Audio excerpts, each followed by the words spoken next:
ఓం గణనాన్త్వా గణపతిగుం హవామహే కవిం కవీనాముపమశ్రవస్తమం జ్యేష్ఠరాజం బ్రహ్మణస్పద శృణ్వన్నోతిభిస్సేదసాదనం శ్రీమహాగణాధిపతయే నమో నమః. ప్రణో దేవీ సరస్వతీ వాజేభిర్వాజినీవతీ ధీనామభిత్రియవతు. శ్రీమహాసరస్వత్యై నమో నమః. ఆదిత్యాయ చ సోమాయ మంగళాయ బుధాయ చ గురుశుక్రశనిభ్యశ్చ రాహవే కేతవే నమః. ప్రేక్షకులకు శుభోదయం. భాగవతం 10వ ఎపిసోడ్ చెప్పుకుంటున్నాం. వ్యాసం వసిష్ఠనప్తారం శక్తేః పౌత్రమకల్మషం పరాశరాత్మజం వందే శుకదాతం తపోనిధిం. వ్యాసాయ విష్ణురూపాయ వ్యాసరూపాయ విష్ణవే నమో వై బ్రహ్మనిధయే వాసిష్ఠాయ నమో నమః. నారాయణం నమస్కృత్య నరం చైవ నరోత్తమం దేవీం సరస్వతీం వ్యాసం తతో జయముదీరయేత్. ఓం నమో భగవతే వాసుదేవాయ. ఉగ్రశ్రవుడు, సౌనకాదృశులు వారి మధ్యలో చర్చ జరుగుతోంది. నష్టప్రాయేష్వభద్రేషు నిత్యం భాగవత సేవయా భగవత్యుత్తమశ్లోకే భక్తిర్భవతి నైష్ఠికీ. వాటికి భాగవతం అనే పదం ప్రయోగం చేస్తున్నావు, భాగవత శబ్దం అనేటువంటి వాటిని ప్రయోగం చేస్తున్నావు, భాగవత సేవ అనేటువంటి పదాన్ని ఉపయోగిస్తున్నావు. అయ్యా బాగుంది. భాగవతం అని దేన్ని అంటారు, భాగవత సేవ ఎట్లా చేయాలి అనేది ఋషులు అడిగారు. అడగగానే ఆ సూతుడు, ఏమయ్యా మీరు మహానుభావులు, మీకు అన్నీ కూడా తెలిసిన విషయాలే, మళ్ళీ నా చేత ఇవన్నీ చెప్పిస్తున్నారు, అంతా బాగానే ఉంది. భగవంతుడితో సంబంధం కలిగింది భాగవతం అని నా అభిప్రాయం. మరి భగవంతుడితో సంబంధం ఏ పదార్థానికి లేదు అని చెప్పాలి? అన్ని పదార్థాలకి చరాచర విశ్వం అంతా కూడా ఆ భగవంతుడితో సంబంధం కలిగే ఉంది. ఇదంతా కూడా ఆయన రూపమే. గడ్డి మొదలు పర్వతం వరకు, అలాగే బిందువు దగ్గర నుంచి సింధువు వరకు కూడా, చీమ దగ్గర నుంచి బ్రహ్మ వరకు కూడా, పరమాణువు మొదలెట్టి బ్రహ్మాండం అంతా కూడా ఆయనతోనే మొత్తం అంతా కూడా సంబంధం కలిగి ఉంది.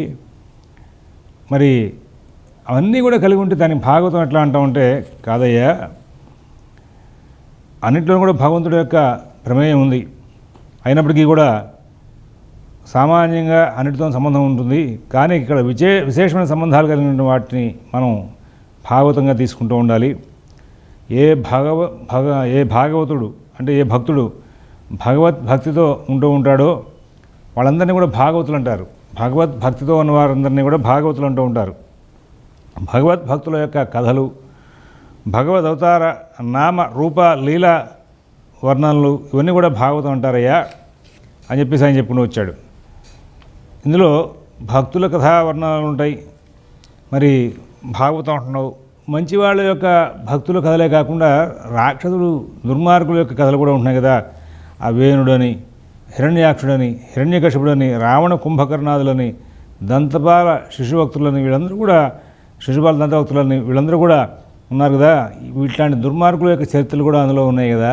మరి ఆ దుర్మార్గుల చరిత్రలతో కలిపి ఉన్నటువంటి ఆ గ్రంథాన్ని భాగవతం ఎట్లా అనాలి అనేసరికి నాయనా, ఇక్కడ ఒక పిల్లవాడు ఉంటాడు, చంటి పిల్లవాడు. ఆ పిల్లవాడికి మరి వాడికి ఏ మిఠాయి తినాలనో లేకపోతే పాలు తాగాలనో ఆట వస్తువులతో ఆడుకోవాలనో ఉంటుంది. సరే, మనం వాడికి ఇచ్చి వాడు ఆడుకుంటూ ఉంటాడు. వాడికి ఆనందానికి కారణమవుతుంది. వాడు ఆడుకుంటుంటే అది చూసి మనం కూడా ఆనందం పొందుతూ ఉంటాం. పిల్లవాడు ఆడుకుంటుంటే మనం ఆనందం పొందుతూ ఉంటాం. ఆడుకునేది వాడు, ఆనందం పొందేది మనం. అలాగే మరి మనం ఏదైనా ఈ రావణ కుంభకర్ణులు, అలాగే వీళ్ళందరూ కూడా కంసుడు, కుంభకర్ణుడు, వీళ్ళందరినీ కూడా చూసి మీరు రాక్షసులు, వాళ్ళ కథలు ఇట్లా ఉన్నాయి కదా అనుకుంటున్నారు. బాగానే ఉంది. భగవద్ లీలల్ని ప్రకటించడానికి వాళ్ళు సహాయమయ్యారయ్యా. మరి వాళ్ళు బాగా దుష్టత్వాన్ని ప్రకటించాక ఆయన ఎప్పుడైతే ధర్మం నశించిపోతూ ఉంటుందో అప్పుడు అవర్తిస్తూ ఉంటా అని చెప్పి ఒక మాట చెప్పాడు కదా. మరి అత్యధికమైనటువంటి క్రూర కర్మలు చేస్తూ వాళ్ళు అలా ఉన్న కారణంగా ఆ యొక్క పరిత్రాణాయ సాధూనాం వినాశాయ దుష్కృతాం అనేటువంటి సంకల్పంలో భగవంతుడు ఆయన వెంటనే అవతరించాల్సి వచ్చింది. మరి కేవలం భక్తుల యొక్క కథలకి, ఆ భగవంతుడి యొక్క విశేషాలకి, భక్తులతో కూడుకున్నటువంటి విశేషాలు కాకుండా దుష్ట సంహారం కోసం చెప్పేసి ఇవన్నీ కూడా అయినాయి. ఈ భగవంతుడు కూడా ఎప్పుడూ ఒకే రీతిగా ఉండడానికి కాకుండా ఏదో కాస్త క్రీడించాలి అనేటువంటి కోరిక కలిగి ఇట్లాంటి దుష్టులకి అవకాశం ఇచ్చాడు. ఈ జయ విజయులు అనేవాళ్ళు మరి హిరణ్యకశిప హిరణ్యాక్ష రూపాల్లోనూ, రావణ కుంభకర్ణ రూపాల్లోనూ, శిశుపాల దంతవక్త రూపాల్లోనూ పుట్టారు అంటే ఆ సనక సనందాదులు శాపం ఇచ్చారు అంటే మరి ఆయన భగవంతుడు ఈ నిమిత్తంగా భూమి మీదకి రావడానికి కూడా అవకాశాన్ని తీసుకున్నాడు ఆయన. అలాగా పిల్లవాడు ఆడుకుంటే మనం ఎట్లా ఆనందం పొందుతున్నామో, ఈ రావణ కుంభకర్ణ వీళ్ళందరి యొక్క దుర్మార్గాలను అణచడం కోసం చెప్పి వచ్చినటువంటి ఆ భగవంతుడి యొక్క కథల్ని కూడా విని మనం ఆనందిస్తున్నాం కదా. దాని మూలంగా కూడా భగవద్ అవతారం ఎందుకు వస్తుంది? దుష్టత్వం పెరిగినప్పుడు వస్తుంది. కాబట్టి మనలో ఒక దుష్టత్వం పెరగకుండా సన్మార్గంలో నడవడానికి వీలైనటువంటి విధానాన్ని మనం కూడా అలవాటు చేసుకుంటున్నాం కదా. అందువలన ఇక్కడ ఆ యొక్క కథల ద్వారా కూడా మరి మనం ఎప్పుడూ వీటిని చెప్పుకుంటూనే వెళ్తూ ఉంటాం. సత్వరజస్తమో గుణాలు మూడు కూడా ప్రకృతి సిద్ధమైనవే. ఒకడు సత్వగుణంతో ఉంటాడు, ఒకడు రజోగుణంతో ఉంటాడు, ఒకడు తమో గుణంతో ఉంటారు. వీటిని ఏదైనా సరే ఒకే ప్రాతిపదిక మీదకి తీసుకురావడానికి భగవత్ కథలు ముఖ్యంగా దోహదం చేస్తూ ఉంటాయి. అవి వినడం మూలంగా మనిషిలో ప్రవర్తన మారి అందరూ కూడా సాత్వికతకి దగ్గరయ్యే అవకాశం వస్తూ ఉంటుంది. ఇప్పుడు బ్రహ్మ విష్ణు మహేశ్వరులు ఉన్నారు. సత్వరజస్తమో గుణాలకి సంకేతానుసారంగా శ్రీహరి సృష్టి స్థితి సంహారాలు చేయటికి 3 రూపాలను ధరించి ఉన్నాడు ఆయనే. మరి ఆయనే సత్వరూపం అయి ఉండి మరి సాత్విక వైష్ణవమూర్తిని ఆరాధిస్తూ మనం ఉంటాం. గానాలని, ఆయన గుణగానాలని మనం కీర్తిస్తూ ఉంటాం. అయితే అగ్ని ఉందండి, అగ్ని లేకపోతే కాష్ట ధూమాదులు ఉండవు. అలాగే కాష్టం కంటే ధూమం కంటే అక్కడ ప్రజ్వలమైనటువంటి అగ్ని బాగా విశేషంగా కనబడుతూ ఉంటాయి. తమో గుణం కంటే రజోగుణం కంటే కూడా సత్వగుణం శ్రేష్టంగా కనబడుతూ ఉంటాయి. కాబట్టి శ్రీహరినామ స్మరణకి ఎక్కువగా అందరూ కూడా మొక్కు చూపిస్తూ ఉంటారయ్యా. సరే, అందుకోసమే ఇక్కడ ఈ యొక్క సాత్వికతతో ఉన్నటువంటి ఆ భగవంతుడి యొక్క కథాగమనాన్ని వినడంతో పాటు ఈ భాగవతంలో ఈ తామస గుణంతో ఉన్న వాళ్ళని, రజోగుణంతో ఉన్న వాళ్ళని అణిచివేసేటువంటి విధానానికి భగవంతుడు తన యొక్క ప్రభావాన్ని చూపించిన విధానం, వాళ్ళు మారిన విధానాలు ఇవన్నీ కూడా ఉంటూ ఉంటాయి. భాగవతుల యొక్క భక్తితో ఉన్నటువంటి భాగవతుల యొక్క కథలు ఒకటే కాకుండా ఇవన్నీ ఉండడానికి కూడా కారణం అదే. మరి ఇక్కడ ఈ భగవానుడు అవతరించే రూపాల్లో ఆయన భూమి మీద అవతరించారు, అలాగే ఊర్ధ్వలోకాల్లో అవతరించారు, మరి అధోలోకాల్లో అవతరించారు. అన్ని లోకాల్లోనూ అవతరిస్తూ ఆయన పశుపక్షాదుల్లో కూడా అవతారణ తీసుకుంటూ వచ్చారు. ఆయన ఇప్పుడు హంసావతారంతో సత్యలోకంలో ఆయన విహరించారు, అలాగే శూకరావతారంతో మహర్లోకంలో ఆయన సంచారం చేశారు. కాబట్టి కేవలం ఇక్కడ భూమి మీదే రావాలి, భూమి మీద వచ్చే ఈ భక్తుల్ని మనం ఉద్ధరించాలనే భావన లేకుండా పశుపక్షి రూపాల్లో కూడా ఆయన అవతరించి మొత్తం ఆయన అన్ని రకాలైనటువంటి గుణాలని కూడా ప్రదర్శిస్తూ, సత్వరజస్తమో గుణాలన్నింటినీ కూడా ప్రదర్శిస్తూ, అన్ని కోణాల్లోనూ కూడా ఎప్పుడు ఏది అవసరమో దాన్ని ప్రదర్శిస్తూ ఆయన మొత్తం మనందరికీ కూడా ఆయన ఒక మార్గాన్ని చూపించుకుంటూ వచ్చారు అని చెప్పుకుంటూ వచ్చారు. సరే, అందులో భాగంగానే ఆయన కళావతారం, అంశావతారం, ఆవేశావతారం, యుగావతారం ఇవన్నీ కూడా పొందినటువంటి విశేషాలని మనం తెలుసుకుంటూ ఉండాలి. భాగవతంలో మనం వరుస క్రమంలో తెలుసుకుంటాం. ఈ నేపథ్యంలో భాగవత ప్రక్రియ అంటే ఏమిటి? శృణ్వతాం స్వగతాం కృష్ణ పుణ్యశ్రవణ కీర్తన హృద్యంతస్థోహ్య భద్రాణి మిథునోతి సుహృత్సతాం. అందరూ కూడా ప్రారంభంలో ఏ విషయం మీద కూడా రుచి ఉండదయ్యా, నిరంతరం దాన్నే ఎక్కువగా మననం చేయడం మూలంగా అప్పుడే రుచి ప్రారంభమవుతూ ఉంటుంది. ఒక పిల్లవాడు ఉన్నాడు, వాడు తల్లిపాలు తాగుతూ ఉంటాడు శిశువుగా జన్మించిన వెంటనే. ఆ తల్లిపాలు ఆగి వాడు అన్నం తినడానికి ప్రారంభం చేయాలి అంటే వాడికి అన్నం అంటే తెలియదు కదా, వాడికి అన్నం అనేది రుచి తెలియదు. తల్లి వాడికి మెల్లమెల్లగా నిత్యం కొంచెం కొంచెంగా అన్నం తినిపించడం అనేది అలవాటు చేస్తూ ఉంటే వాడు మరి ఆహారం సేవించడానికి సిద్ధమవుతూ ఉంటాడు. ఇక్కడే ప్రాచీనంగా వైద్యులు ఒక చిన్న మాట చెప్తూ ఉంటారు. పిల్లవాడు నాకు ఈ కూర ఇష్టం ఉంది, ఈ కూర ఇష్టం లేదు అన్నాడు అంటే వాడికి ఇష్టాలు ఎప్పుడైనా తింటే కదా తెలియాల్సింది. ఆ మొదటిసారి తిన్నప్పుడే రుచిగా చేసి వాడికి నోటికి రుచించేలాగా చేసి పెట్టని దోషం తల్లిదయ్యా. అందుకోసం వాడికి నోటికి రుచించేలాగా చేసి పెడితే వాడు ఇటువంటి మాట మాట్లాడడు కదా. దానికి తగ్గట్టుగా మరి ఆ తల్లి వాడికి కావాల్సిన విధానంగా వండి పెట్టడం అనేది అలవాటు చేస్తే వాడికి అన్నీ కూడా రుచిచ్చేగా ఉంటూ ఉంటాయి అని చెప్తూ ఉంటారు. అలాగే వాడి ఆహారం మెల్లమెల్లగా అలవాటు చేస్తే వాడు అన్నీ వదిలేసి అన్నం తినడానికి పాలు వదిలేసి అన్నం తినడానికి మొదలెడుతూ ఉంటాడు. అలాంటి ఆ ప్రయత్నం అనేది ఎట్లా ప్రారంభం చేస్తూ ఉంటారో అలాగే ఇక్కడ కథా కీర్తనలు కూడా మనం అలవాటు చేస్తే ఆహారం మాదిరిగానే మరి అందరికీ కూడా మానవజాతి అందరికీ కూడా భగవంతుడి మీద దృష్టి కలిగే అవకాశం వస్తుంది. అది ఒక్కసారిగా వచ్చేది కాదు, మెల్లమెల్లగా మనం ప్రయత్నాలు ప్రారంభం చేస్తూ ఉండాలి. ఉదాహరణకి ఈ కథాశ్రవణం కథా సంకీర్తనం చేయడం మూలంగా ఏం లాభం చేకూరుతుంది అనేటువంటి అంశాన్ని మనం చూస్తే ఇవాళ సమాజం చాలా ఫాస్ట్ జనరేషన్లో ముందుకు వెళ్ళిపోతోంది. ఇవాళ చాగంటి కోటేశ్వరరావు గారు లేకపోతే సామవేదం షణ్ముఖ శర్మ గారు ఎవరో ఒకళ్ళు ఇట్లాంటి పురాణాలు నిత్యం చెప్తూ ఉండడం మూలంగా అందులో గోవు యొక్క గొప్పతనాన్ని చెప్తూ ఉండడం మూలంగా ఇవాళ సమాజంలో చాలామంది యువత కూడా గోవుల్ని రక్షించాలి, గోవుల్ని పోషించాలి అనేటువంటి భావనతో ముందుకు వెళ్తున్నటువంటి సందర్భాలు మనకు కనబడుతూ ఉంటాయి. ఇవాళ మనం చూసుకోవచ్చు సమాజాన్ని. అది ఆవుల్ని ఇంట్ల దగ్గర కూడా ఆవుల్ని పెంచాలి అనేటువంటి జనాభా చాలా స్పీడ్గా వెళ్ళిపోతున్నటువంటి ఈ యొక్క కలియుగంలో కూడా ఇవాళ రోజున ఇంకా అటువంటి దృష్టితో కొందరు సంచారం చేస్తున్నారంటే ఇలాంటి భాగవత కథ ఉపన్యాసాలు శ్రవణాలు వాటి మూలంగానే ఇవన్నీ జరుగుతాయని చెప్పుకోవచ్చు. అందువలన వీటితో పుణ్యం అనేది ఎలా వస్తుంది, పుణ్య సంప్రాప్తం ఏమవుతుంది అనేది తర్వాత విషయం. మనిషిలో ఒక ప్రత్యక్షమైనటువంటి సత్ప్రవర్తనని మనం చూడగలిగాము అంటే ఇలాంటి గోసేవ ఇట్లాంటి వాటి ద్వారా మనం చూడగలుగుతున్నాం. వాళ్ళ ఇంకా వేదాన్ని అభివృద్ధి చేయడానికి వేద విద్యార్థులకు సంబంధించినటువంటి పోషణానికి సంబంధించి చాలామంది నడుము కట్టుకు ముందుకు వస్తున్నారు.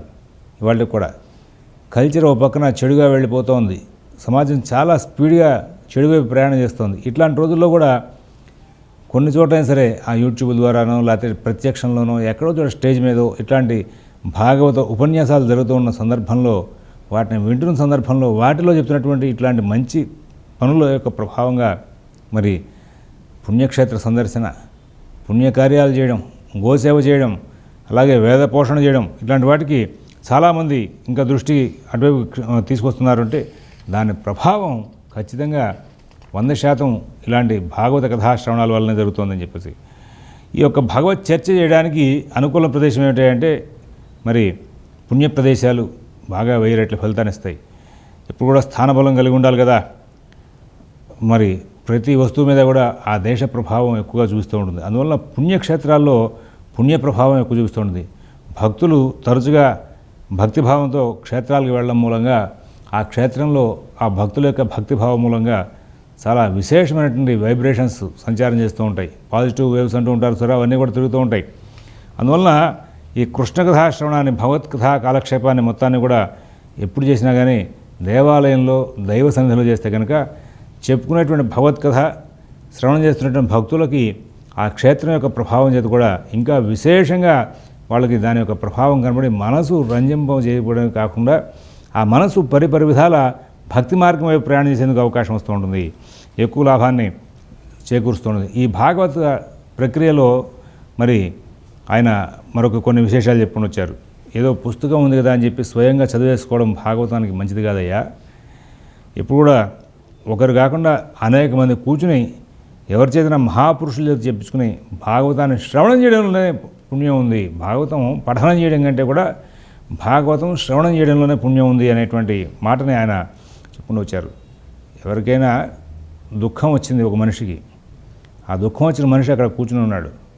వాడు దుఃఖపడుతుంటే ఆటోమేటిక్గా వాడి దుఃఖానికి కారణం ఏమిటో అని చెప్పి మన మనసు కూడా ఒకసారి కొంచెం ఒక ప్రాకృతమైన ధర్మానికి భిన్నంగా ప్రవర్తిస్తుంది మనసు. అలాగే ఒక పిల్లవాడు, చంటి పిల్లవాడికి ఆడుకునే వస్తువులు ఇస్తే వాడు ఆడుకుంటూ ఉంటాడు, వాడు ఆనందపడుతూ ఉంటాడు. వాడి ఆటలు తీరు చూడంగానే మనకు కూడా మన మనసులో ఒక ఆనందకరమైనటువంటి అంశాలు, ఏదో సరదాగా నవ్వుకునేటువంటి ప్రయత్నం పిల్లవాడి యొక్క చేష్టలు చూసి మారుతూ ఉంటుంది. అలాగా ఒక్కొక్కసారి ఏదైనా వీరత్వ సంబంధమైనటువంటి ఘట్టనలు ఎదుర్కొనే కనబడుతూ ఉంటుంది. అది చూడగానే ఒక రకమైన ఆనందం కలుగుతూ ఉంటుంది. ఇలాగా మనసు మన ఎదురుగునా జరిగేటువంటి సంఘటనలతో పరి విధాల ఏ విధమైనటువంటి మార్పులు తీసుకుంటూ ముందుకు వెళ్తుందో, అదే రీతిగా మరి భగవన్నామం కూడా పుణ్యక్షేత్రంలో కనుక జరిగితే ఆ పుణ్యక్షేత్ర ప్రభావం చేత, అది శ్రవణం చేత మన మనసు కూడా త్వరగా ఆకర్షితమై భగవన్నామం వైపు, భాగవత శ్రవణ ప్రభావం చేత భగవన్నామం వైపు ప్రయాణం చేయడమే కాకుండా ఇంకా ఎన్నో విశేషమైనటువంటి ఫలితాల కోసం ప్రయాణం చేస్తున్నాయా. అందువలన మన మానసికంగా ఉన్నటువంటి కామ, క్రోధ, లోభ, మోహాలు వాటికి అంతటా అవే మరి క్రమంగా నశించిపోయే అవకాశం వస్తుంది. తద్వారా అందరికీ కూడా విశేషమైన ఫలితాలు వస్తాయి. ఇదం భాగవతం నామ పురాణం బ్రహ్మ సంహితం ఉత్తమ శ్లోకచరితం చకార భగవాన్ ఋషి. ఈ విధంగా మొత్తం అంతా కూడా మరి కళావతారం, అంశావతారం, పూర్ణావతారాలు ఇవన్నీ కూడా ఏమిటి, దాని వివరాలు ఏమిటి, ఇలాంటి కథాగమనాలు ఏమిటి అని మొత్తం అంతా కూడా సూత మహర్షిని ఈ యొక్క ఉగ్రశ్రవుడిని అడుగుతుంటే అందరూ కూడా మరి వెంటనే ఈ యొక్క అంశాలని మొత్తాన్ని కూడా ఆయన శౌనకాది ఋషులకు అర్థమయ్యేలాగా చెప్పుకుంటూ వస్తున్నారు. ఇదైన తర్వాత వ్యాస మహర్షి యొక్క చరిత్ర. ద్వాపరే సమనుప్రాప్తే తృతీయే యుగపర్యయే జాతః పరాశరాత్ యోగి వాసవ్యాంకలయా హరే. వ్యాస మహర్షి యొక్క చరిత్ర మాకు చెప్పబోయా, మాకు బాగా వినాలనుంది. వ్యాసుడు జన్మించడానికి గల కారణం ఏమిటి, వ్యాసుడు తల్లి సత్యవతి అనే పేరు ఏమిటి, ఆవిడకి వాసవి అనే పేరు ఎందుకుంది, అసలు ఈ యొక్క వ్యాస మహర్షి యొక్క జననం మత్స్యగంధి కలగడానికి గల కారణం ఏమిటి, గొప్పవాడైన పరాశర మహర్షి యొక్క కుమారుడిగా వ్యాస మహర్షి అక్కడ జన్మించడం ఏమిటి, ఇవన్నీ కూడా ఆయన అడిగారట. అడిగేసరికి ఇది చెప్పమనెట్టాడు. అయినా మరి పాపపుణ్యాల యొక్క ప్రభావంగా సుఖదుఖాలు ఉద్భవిస్తూ ఉంటాయి. పాపపుణ్యాలు బీజాలు, ఆ విత్తనాలు అన్నమాట. పాపపుణ్యాలు అనేటువంటి విత్తనాలు వస్తే వాటి యొక్క ఫలితాల కింద సుఖదుఖాలు వస్తూ ఉంటాయి, వాటిని అనుభవిస్తూ ఉంటాం, వాటిని అనుభవించి తీరాల్సిందే. కాబట్టి దీనికి కారణం ఏమిటి అనేది విచారిస్తే శంకలన్నీ కూడా దూరం అయిపోయి తర్వాత మంచి జీవనాన్ని దగ్గరయ్యే అవకాశం వస్తుంది. వ్యాస చరిత్రలో కూడా మరి కొన్ని ఇట్లాంటివన్నీ కనబడుతూ ఉంటాయి. అయితే ఇక్కడ చాలా స్వల్పమైనటువంటివి, కానీ ఆ కారణాలు అనేకం ఉంటూ ఉంటాయి. వాటి గురించి చూద్దాం. మరి నిషాదరాజు చేత పంచబడిన సత్యవతి, ఆవిడ కుమారుడే వ్యాసుడు. మీరు అడిగిన కథాగమనం బాగుంది. మహాభాగుడు అయినటువంటి ఆ ఉగ్రశ్రవుడు ఈ వ్యాస భగవాన్ యొక్క కథని మొత్తాన్ని కూడా విస్తారంగా చెప్పడానికి ప్రారంభమయ్యాడు. ఎంత లీలాధారైనటువంటి ఆ పరాత్పరుడు, ఆ శ్రీమన్నారాయణుడు యొక్క లీలయ్య. అందువల్లనే ఇదంతా కూడా జరిగింది. పూర్వం పితృలోకంలో చాలామంది నిత్యంగా ఉండేటువంటి నిత్య పితరులనే పేరుతో ఉన్న వాళ్ళు చాలామంది ఉన్నారు. అందులో అగ్నిశ్వాత్రుడనే ఆయన ఒక ఆయన ఉన్నాడు. ఈ పితరులు అచ్చోద అనేటువంటి పేరుతో ఒక పవిత్రమైనటువంటి సరోవరాన్ని ఒకదాన్ని నిర్మించి అక్కడ అగ్నిశ్వాత పితరుడు ఒకనాడు ఏం చేశారంటే, ఆయన తపస్సు చేసుకుంటే ఆయనకి ఒక మానసీ కన్య ఉద్భవించింది. చాలా రూపవతి, గుణవతి. ఆవిడ చాలా ధర్మపరాయణురాలు. ఆ తీర్థానికి పితృదేవతలందరూ కలిసి ఏం చేశారంటే, అక్కడ ఉద్భవించింది కాబట్టి ఆవిడ కూడా అచ్చోద అని పేరు పెట్టారు. మరి ఆవిడ ఉద్భవించగానే మరి తపస్సు చేసుకుంటున్న వారి యొక్క మానసికమైనటువంటి వికారంలోంచి పుట్టినవాడు కదా ఆవిడ కూడా లక్షణం ఎట్లా ఉంది అంటే తపస్సు చేసుకోవాలని కోరికతోనే ఉంది ఆవిడ కూడా. ఉండేసరికి సరే ఆవిడ ఏం చేసిందంటే తపస్సు చేసుకోవాలని చెప్పి ప్రారంభం చేసి ఒక 1000 దివ్య వర్షాలు ఆ పితృమానంలో మళ్ళీ మన యొక్క సంవత్సరాలు అంటే 365 రోజులు లెక్క, రోజుకి 60 ఘడియలు, ఘడియకి 24 నిమిషాలు, ఈ లెక్కలు ఉండవు వాళ్ళకి. ఆ దివ్య సంవత్సరాల లెక్కలో ఆవిడ ఏం చేసిందంటే ఒక 1000 సంవత్సరాల పాటు తపస్సు చేసిందిట అచ్చోద. అలా తపస్సు చేస్తూ ఉన్న సందర్భంలో పితృదేవతలు ఆవిడ తపస్సుకి బాగా సంతోషించి మొత్తం ఆవిడ దగ్గరికి వచ్చి ఆవిడకి వరం ఇవ్వాలి అని చెప్పేసి ఉద్దేశంతో ఆయన అక్కడికి వచ్చారట. వచ్చేసరికి ఈ పితృదేవతలు అక్కడ వరం ఇవ్వడానికి వచ్చేసరికి అచ్చోద తపస్సులో ఉంది. ఆ తపస్సులో ఉండగా ఈ పితృదేవతలందరూ కూడా, మరి ఊర్ధ్వలోకంలో పితృదేవతలు మామూలుగా భోగాలు అనుభవించేవాళ్ళు, మామూలుగా ఉంటారు వాళ్ళంతా కూడా స్వర్గంలో ఉండేటువంటి విధానంగానే దివ్యమైనటువంటి వస్త్రాలు, భూషణాలు ధరించి వాళ్ళు అక్కడ వెళ్ళారు. సరే, ఈ పితృదేవతల్లో అమావాసుడు అనే ఆయన ఒక ఆయన ఉన్నాడు. ఈ పితృదేవతల్లో అమావాసుడు అనే ఒక ఆయన ఉన్నాడు. ఆయన చాలా రూపవంతుట. ఆయన ఆ యొక్క అమావాసుడు యొక్క దివ్య రూపాన్ని చూడంగానే అచ్చోద ఆవిడ యొక్క మనసులో ఒక వికారం ఉత్పత్తి అయిందిట. వికారం ఉత్పత్తి అవగానే అది ఆవిడకి వికారం ఉత్పత్తి అని దివ్యజ్ఞానులు కదా ఈ పితృదేవతలు కూడా, వీళ్ళు వెంటనే గమనించేశారు. గమనించి ఏం చేశారంటే ఆ మనసులోని వికారానికి వాళ్ళు కొంచెం బాధపడ్డారు పితృదేవతలు. వెంటనే ఆవిడ ఆ యోగంలో నుంచి భ్రష్టురాలైపోయి వెంటనే పతనమైందిట, పితృలోకం నుంచి పతనమైంది. కానీ ఆవిడ భూమి మీద రాలేకపోతుంది, ఆ అంతరిక్షంలో ఉండిపోయింది. ఈ విధంగా ఉన్నప్పుడు ఈ నేపథ్యంలో ఏమైందంటే ఈ అమావాసుడు అనేవాడు మాత్రం ఆవిడని చూసి ధైర్యంగానే ఉన్నాడు. ఎటువంటి మానసికమైనటువంటి వికారం కలగకుండా ధైర్యంగా ఉన్నాడు. ఈ అమావాస్యకేమో ఈవిడికి అచ్చోదకేమో వికారం కలిగింది. ఈ ధైర్యము ఆ యొక్క అచ్చోద యొక్క మానసిక వికారం రెండు కూడా కలిసి ఒక అంధకారంతో ఉన్నటువంటి ఒక కన్య ఉత్పత్తి అయింది. అమావాస్య యొక్క ధైర్యం వలన పుట్టిన చేత ఆ మొత్తం అందరికీ కూడా అమావాస్య అని పేరు పెట్టారు. అందువల్లనే అమావాస్య పితృదేవతలకి బాగా ప్రీతికరమైనటువంటి రోజుగా మనకి పరిగణనలోకి వచ్చింది. అటువంటి అమావాస్య నాడు కనుక శ్రాద్ధం చేస్తే అది అక్షయమైనటువంటి ఫలితాలను ఇస్తుంది. అందుకోసమే బ్రాహ్మణులు అమావాస్య నాడు తర్పణాలు వదలడం, అవకాశం ఉంది దాన ధర్మాలు చేయడం అని చెప్పేసి చెప్పుకుంటూ ఉంటారు. సరే, అంతరిక్షంలో ఉన్నటువంటి అచ్చోద కన్య ఆవిడ చేసినటువంటి ఆ యొక్క పొరపాటుకి సిగ్గుపడింది. సరే, యథార్థం గురించి అయ్యా నన్ను ఇక్కడి నుంచి ఉద్ధరించేటువంటి మార్గం చెప్పమని ఆవిడ పితృదేవతలను అడిగిందట. సరే, అవశ్యం అనుభోక్తవ్యం, చేసినటువంటి పుణ్యపాపాలు ఏదైనా సరే అనుభవించి తీరాల్సిందే. అమ్మ నువ్వు ఇది భోగించాల్సిందే, తప్పదు, అనుభవించాల్సిందే. సరే, నీ మనసులో వికారం ఉత్పత్తి అయింది కదా, మరి అది నీ కులంలోని పురుషుడు వలన అయింది. పితృదేవతల కులంలో కదా ఆవిడ ఉద్భవించింది. అగ్నిశ్వాతుడు పితృదేవతల కులంలో వాడే, అమావాసుడు పితృదేవతా కులంలో వాడే. అందువలన అదే పితృదేవతా కులంలో నీకట వచ్చింది కాబట్టి దీనికి పర్యవసానంగా ఒక చిన్న మార్గం చెప్తాము. 28వ మహాయుగంలో మరి ద్వాపర యుగం చివరిలో భూమి మీద పుట్టేటువంటి అవకాశం వస్తుంది నీకు. మరి అది కూడా ఎట్లా పుడతావంటే హీన జాతిలో పుట్టే అవకాశం వస్తుంది. హీనమైనటువంటి యోనిలో నువ్వు పుట్టే అవకాశం వస్తుంది. మరి దాని మూలంగా నీకు ప్రాయశ్చిత్తం జరుగుతుంది. అయితే ఇందులో కూడా నీకు ఒక వరం ఇస్తున్నాం. నీ ద్వారా వ్యాసుడనైనా ఉత్పత్తి అవుతాడు. ఆ వ్యాసుడికి జన్మనిస్తావు నువ్వు. వ్యాసుడికి జన్మనిచ్చావు కాబట్టి ఆ వ్యాసుడు యొక్క జన్మ మూలంగా నువ్వు సత్యవతి అనేటువంటి పేరుతో భూమి మీద ఉంటావు, వాసవి అనేటువంటి పేరుతో కూడా భూమి మీద ప్రసిద్ధి పొందుతూ ఉంటావు. ఆ వ్యాసుడి మూలంగా గొప్ప కీర్తి ప్రతిష్టలు వస్తాయి. అటువంటి గొప్ప కీర్తి ప్రతిష్టల మూలంగా రావడం మూలంగా దానికి కారకుడైనటువంటి వ్యాసుని జన్మ మూలంగా నీ జన్మ కూడా ధన్యం అవుతుంది అని చెప్పేసి వెంటనే వాళ్ళు వరం కూడా ఇచ్చారట. అందుకోసమే ఆ పరాశరుడు, సత్యవతి వాళ్ళ కథలు చదివినప్పుడు అంతవరకే చదివి వెనకాల ఈ వృత్తాంతం అంతా కూడా తెలుసుకోకుండా ఉంటే వ్యంగ్య ధోరణితో మాట్లాడే జనాభా ఎక్కువగా ఉంటూ ఉంటారు. అది చాలా తప్పండి. ఒక కథాగమనానికి వెనకాల ఉన్నటువంటి స్క్రిప్ట్ ఏదో ఉంది, మొత్తం అంతా కూడా కారణాలు ఏవో ఉన్నాయి, అవి తెలుసుకోవాలి. ఆవిడ పితృలోకంలో జరిగినటువంటి యొక్క ప్రక్రియ మూలంగా సత్యవతిగా మత్స్యగంధిగా జన్మించవలసి వచ్చి ఆవిడ ద్వారానే వ్యాస మహర్షి పుట్టాలి అనేటువంటి వరం కూడా పొంది బయటకు వచ్చింది ఆవిడ, పితృదేవతల యొక్క కుమార్తె. సరే, ద్వాపరయుగం.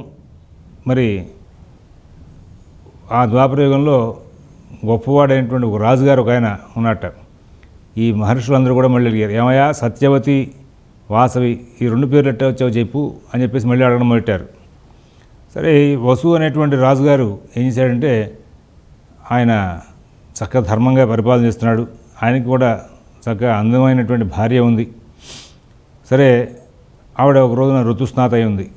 ఋతుస్నాత అంతయో భార్యాం స్వస్థస్వన్నాధిగచ్చది బాలగోఘ్నాపధారాధైన యుజ్యతే నాత సంశయ అని చెప్పి ధర్మశాస్త్రం చెప్తూ ఉంటుంది. ఋతుస్నాత అయిన భార్యని తప్పనిసరిగా పొందాలి భర్త అనేవాడు. సరే అయితే ఈయనకి పితృయజ్ఞానికి సంబంధించి మరి కొన్ని సంభారాలు కావాల్సి వచ్చినాయి. సంభారాలు కావాల్సి వచ్చి అవి తప్పనిసరిగా ముందు ఎటువంటి ధర్మాలు ఉన్నప్పటికీ కూడా పితృ దేవత ఆరాధన సంబంధించిన ధర్మాలనే అందరూ కూడా ఎక్కువగా ప్రాధాన్యతనిచ్చి అనుష్ఠించాల్సినటువంటి విధానం మనకి వేదాల ద్వారా చెప్పబడింది. ఎన్ని రకాల యజ్ఞాలు ఉన్నప్పటికీ కూడా పితృయజ్ఞమే విశేషం అనేది. సరే ఈయన బయలుదేరి అడవిలోకి వెళ్ళాడు. ఋతుస్నాతనేమో తప్పనిసరిగా పొందాలి భర్త అనేవాడు. కానీ ధర్మం ఇక్కడ ఉన్న పితృయజ్ఞం అనేటువంటి ధర్మం ఉంటుంది కాబట్టి ఆ పితృయజ్ఞానికి కాస్త సంభారాలు ఏర్పాటు చేసిన నిమిత్తంగా అరణ్యంలోకి వెళ్ళాడు. మనసు మాత్రం భార్య మీదే ఉంది పూర్తిగా. సరే అరణ్యంలో బాగా తిరిగి శ్రమ చేసి ఆయన అలసిపోయి ఉన్నాడు. ఈ నేపథ్యంలో ఒక చెట్టు నీడలో ఆయన కూర్చున్నట్టు కూర్చుని నిద్రిస్తున్నప్పుడు ఆయనకి తెలియకుండానే వీర్యస్ఖలనం జరిగింది. అది వ్యర్థం కాకూడదు. పూర్వం అందరూ కూడా దివ్యమైనటువంటి జ్ఞానం కలిగిన వాళ్ళు కదా, ధర్మాత్మలో దివ్య జ్ఞానం కలిగినటువంటి వాళ్ళు. ఇది సంతానాన్ని ఇచ్చేటువంటి వీర్యం కాబట్టి దీన్ని వృధా పడనీయకూడదని చెప్పి అనుకుంటుంటే అక్కడ ఒక డాగ కూర్చుని ఉందిట. ఆ డాగ కూర్చుని ఉంటే ఆ డాగను పిలిచి ఇది వ్యర్థం కాకూడదు, త్వరగా వెళ్ళి రాణికి అందజేయమని చెప్పేసి మరి ఆయన చెప్పేసరికి ఆ డాగ అది తీసుకుని బయటికి బయలుదేరుతుంటే ఈ అంతరిక్షంలో మరి అచ్చోద పైన ఉంది కదండి, పొరపాటున ఆ వీర్యంలో ఆవిడ కలవాల్సి వచ్చింది. అలా ప్రవేశించిన కారణంగా ఆకాశ మార్గంలో వెళ్తోంది. అది అట్లా ప్రవేశించగానే మరి ఇంకో డాగ చూసి ఇదేదో మాంసం ఖండమేమో అని చెప్పేసి భ్రమించిందంట. ఇద్దరు కొట్టుకున్నారు. అక్కడ ఆ డాగలు రెండు పోట్లాడుకున్నాయి. ఈ వీర్యం కాస్త వెళ్ళి ఆ పక్కన ఉన్నటువంటి సముద్రంలో పడింది. ఒక చేప దాన్ని మింగింది. కారణంగా రాజర్షి యొక్క వీర్యం ఒక గొప్పవాడైనటువంటి రాజర్షి, మామూలు వాడు కూడా కాదు ఆయన, రాజుగారు కూడా కాదు, రాజర్షి ఆయన. తన శక్తివంతమైనటువంటి ఆ వీర్యంలో అచ్చోద అనేటువంటి ఆవిడ చేరింది. అది చేప మింగింది. అది ఉత్తనే పోకుండా ఆ కన్యకి ఒక సౌందర్య ఆ చేప ద్వారా ఒక సుందరాంగి అయినటువంటి కన్య ఒకటి ఉద్భవించింది. దాన్ని అక్కడ ఆ ప్రాంతంలో ఉన్నటువంటి పల్లెరాజు మరి చేపలు పడుతుండగా ఒక చేపలో నుంచి పట్టుకోవడం, ఆ చేపలో నుంచి సత్యవతి ఈవిడ ఉద్భవించడం. ఈవిడ ఉద్భవించిన కారణంగా ఈవిడికి సత్యవతి అనే పేరు వాళ్ళే పెట్టారు. ఆ రాజుగారు, ఆ పల్లెరాజు గారు, ఆయన దానికి సత్యవతి అని పేరు పెట్టాడు ఆయన. సరే ఆవిడ శుక్లపక్ష చంద్రులాగా చక్కగా పెరుగుతోంది. తండ్రికి ఆ పిల్లని చూస్తే చాలా ముద్దుగా ఉండేదట. చక్కగా ఆటపాటలతో కాలక్షేపం జరుగుతోంది. ఆవిడ కొంచెం యుక్త వయసు వచ్చాక నావని నడపడం అలవాటు చేసుకుంటారు. గంగానది తీరంలో ఉంటూ ఆ గంగలో ప్రయాణం చేస్తూ ఆ నావని నడపడం అలవాటు చేసుకుంటారు. ఈ ప్రయాణికులు ఎవరైనా గంగకి ఈ ఒడ్డు నుంచి ఆ ఒడ్డుకి వెళ్ళాలి అనుకున్న వాళ్ళందరినీ కూడా అటు చేర్చడం, మళ్ళీ అటు నుంచి ఇటు చేర్చడం అని చేస్తూ ఉండేదిట. సరే ఈవిడ చూస్తే చాలా రూప సౌందర్యాలతో ఉండేది. ఈవిడ ఏమైనా విద్యాధర ఇట్లా భూమి మీదకి వచ్చిందా అన్నటువంటి భావన అందరికి కలుగుతూ ఉండేదిట. ఆవిడ యుక్త వయసు వస్తుంది. యుక్త వయసు వస్తుంటే ఈయన ఏం చేశాడంటే ఈ అమ్మాయిని ఎవరైనా మరి తీసుకువెళ్ళి ఒక రాజుగారికి అప్పచెప్పి వివాహం చేయాలి. ఎందుకంటే వీడి లక్షణాలని కూడా రాజలక్షణాలతో ఉన్నాయి. మరి రాజర్షి అయినటువంటి వసువు అనేటువంటి ఆయన యొక్క వీర్యం ద్వారా ఉద్భవించింది కదండి, లక్షణాలు అట్లా ఉన్నాయి. సరే ఎవరికైనా రాజుగారికి ఇచ్చి వివాహం చేద్దామా అనేటువంటి మానసికంగా ఒక ఆలోచన ఈయన ముందుట. సరే ఈయన ఆ ఆలోచన ఉన్నాడు. ఈవిడికి మాత్రం వయసు వచ్చిన తర్వాత ఆటపాటలతో మునిదేలతో కాలం పనున్నప్పుడల్లా నావ నడుపుతూ అక్కడ ఉండే పక్షులతో ఆడుకుంటూ జంతువులతో ఆడుకుంటూ చక్కగా కాలక్షేపం చేస్తోంది. ఈలోపుగా గ్రీష్మ ఋతువు వెళ్ళిపోయింది. ఇక ఇంకా ఎండ తీక్షణ తగ్గలేదు. సరే వర్ష ఋతువు వచ్చింది. ఇంకా బాల్యావస్థలోనే వర్ష ఋతువు ఉంది. ఒక రోజున మరి పొదుగుతోంది. సూర్యభగవానుడు అస్తమించేటువంటి ప్రయత్నంలో ఉన్నారు. ఆ సందర్భంలో మరి ఈ యొక్క పరాశర మహర్షి గంగానది తీరానికి వచ్చి అమ్మయ్య నేను అవతల ఒడ్డుకు వెళ్ళాలి అన్నట్ట.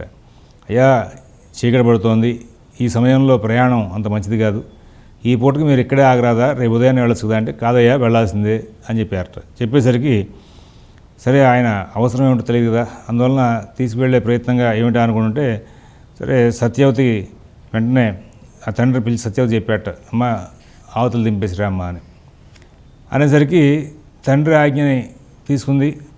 ఆమె వెంటనే నావ సిద్ధం చేసింది. పరాశర మహర్షి కూర్చోడానికి నావలో కూర్చోడానికి వీలుగా ఏర్పాటు చేసింది. ఆవిడ తెడ్లు 2 తీసుకుంది. గంగానదిలో ఆ పడవను తీసుకుని ప్రయాణం చేస్తోంది. ఈవిడ ప్రయాణం చేస్తుంటే ఈవిడ యొక్క ఆ చేతి ప్రభావం, ఆ తెడ్లు కదిలిపేటువంటి విధానం ఇవన్నీ చూసి పరాశరుడు చాలా ఆనందించి ఆవిడ రూప లావణ్య సౌందర్యాలను కూడా చూసి ఆవిడ మరి అచ్చోద, ఈయన దివ్యజ్ఞాని, పూర్వజన్మ ప్రభావం ఆవిడ దగ్గర ఉందని ఆయనకు తెలుసు. సరే ఏమ్మా రోజు ఈ జనాభాని ఇటు అటు చేరుస్తూ ఉంటావా? చేరుస్తూ ఉంటానండి. రోజు ఎన్నిసార్లు ప్రయాణం చేస్తూ ఉంటావు? ఇన్నిసార్లు ప్రయాణిస్తూ ఉంటానండి. గంగానది నుంచి ఇటు నుంచి అటు నుంచి ప్రయాణం చేస్తున్నావు, జనాభాని అటు ఇటు యాత్రికులను తీసుకొస్తున్నావు, బాగానే ఉంది. దీనివలన నీకు ఏ విధమైన నీ సంసారం, నీ యొక్క జీవనం, నీ యొక్క ముక్తి మార్గం దాటిచ్చేందుకు వీలైనటువంటి మార్గం, నీకు మోక్షాన్ని ఇచ్చేటువంటి ప్రయత్నాలు ఏం జరగవమ్మా. నీకు అభ్యంతరం లేకపోతే ఇక్కడ ఈ శ్రమ ఎక్కువ చేస్తున్నావు, ఫలితం తక్కువగా ఉంటుంది. శాశ్వతంగా సంసార సముద్రం నుంచి దాటిచ్చే పుత్రుని ఒకడిని నీకు ప్రసాదిస్తానేసరికి వెంటనే పుత్రుడు అనే మాట వినగానే కొంచెం సిగ్గుపడి సత్యవతి, అయ్యా నాకు ఇంకా వివాహం కాలేదు, నేను కన్యని అనేసరికి అమ్మ నాకు తెలుసు, నువ్వు కంగారు పడాల్సిన అవసరం ఏం లేదు. నా యొక్క వాక్యం అమోఘమైంది, నా వాక్యం ఎప్పటికీ వ్యర్థం కాదు. నా తపఃప్రభావం చేత నీకు ఆ కన్యాభావం చెడకుండా నీకు యథారీతిగానే ఉండేట్లాగా ఉండి నీకు సంతానాన్ని కూడా ప్రసాదించే ఏర్పాటు చేస్తాను అనేసరికి కన్యాభావం దూషితం కాకపోయినా లోకాపవాదం వస్తుంది, తప్పది అని ఆవిడనేసరికి సరే నీకు ఇంకొక విశేషం చెప్తాను. నీకు పుట్టబోయే పుత్రుడు మరి భగవంతుడి యొక్క అంశావతారం పుడతాడమ్మా. మరి అతను పుట్టంగానే అతని యొక్క ప్రభావం చేత ఈ యొక్క వేదవాంగ్మయం అన్నీ కూడా బాగా అనుకూలంగా తయారవుతూ ఉంటాయి. అతను చాలా పురాణాలు రాసే అవకాశం ఉంటుంది. సాక్షాత్ భగవంతుడు అంశావతారం కదా అని చెప్పేసి ఆవిడ చెప్పేసరికి అటువంటి గొప్పదైన అవకాశం, పరాశర మహర్షి సాధారణమైన వ్యక్తి కాదు కదా, ఆయన అనుకుంటే ఏదైనా చేయగలడు. రెండోది ఏంటంటే భగవంతుడు యొక్క అంశ ఇక్కడ ఉద్భవిస్తుంది అనేసరికి ఆవిడ సరైన ఒప్పుకుంటే ఈ లోపుగా ఆ నావ కూడా వెళ్ళి గంగానదిలో అదే ఒక చిన్న ద్వీపానికి ఆనుకుని ఆగిందట. అక్కడ ఆయన గర్భధాన సంస్కారం చేశారు. ఆయన యొక్క మహర్షి ప్రభావం వెంటనే అక్కడే వ్యాస మహర్షి ఉత్పత్తి అయ్యారు. ఆయన పరాశర మహర్షి యొక్క పుత్రుడు, నల్లగా ఉన్నాడు, పుట్టాడు ఆయన. అందువల్ల కృష్ణ అనే పేరు వచ్చింది ఆయనకి. ద్వీపంలో పుట్టాడు కాబట్టి ద్వైపాయనుడు అని చెప్పి పేరు వచ్చింది. ఆయన పుట్టంగానే ఆ క్షణంలో వెంటనే దేవతలు పుష్పవృష్టి కురిపించారట, అప్సరసలు నృత్యం చేశారట, అంతరిక్షంలో విహరించేటువంటి సిద్ధులు, తపస్సులు, ఋషులు, మునులు, సాధులు జయ జయ శబ్దాలు గావించారట. ఇంత ప్రత్యక్షంగా నిదర్శనమయ్యాక పరాశరుడు చేసినటువంటి మహర్షి యొక్క ప్రయత్నం వృధా పోతుందా? ఆయన భగవద్వంశాన్ని ఇవ్వడానికని చెప్పేసి వచ్చినటువంటి వ్యక్తి ఆయన. అయితే ఇక్కడ మరి అందుకోసమే కృష్ణద్వైపాయన మహర్షిగా ఆయన చెప్పుకుంటూ వచ్చారు. ఈయన పుట్టగానే అమ్మ నాకు తపస్సు మీద బాగా ప్రీతి ఉంది, నువ్వు కనుక ఆజ్ఞ ఇస్తే నేను తపస్సు చేసుకోవడానికి గంధమాదన పర్వతానికి వెళ్తానన్నట్టు.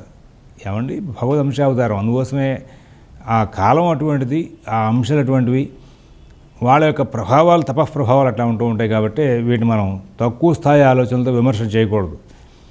సరే, ఆవిడకి వెంటనే దుఃఖం బాగా తరలొచ్చిందట. దగ్గరికి తీసుకుని పిల్లాడిని ముద్దాడింది. సరే నాయనా, నీ తండ్రి గారు మొదటే చెప్పాడురా, గొప్పవాడు పుడతాడు, నిన్ను ఈ భవసాగరంలో దాటిస్తాడని చెప్పాడు. కాబట్టి నువ్వు అలాంటి వాడికి పుట్టావు. ఎలుకకు పుట్టే పిల్ల ఎలుక పిల్ల కన్నం వేయడానికి అలవాటు పడుతుంది.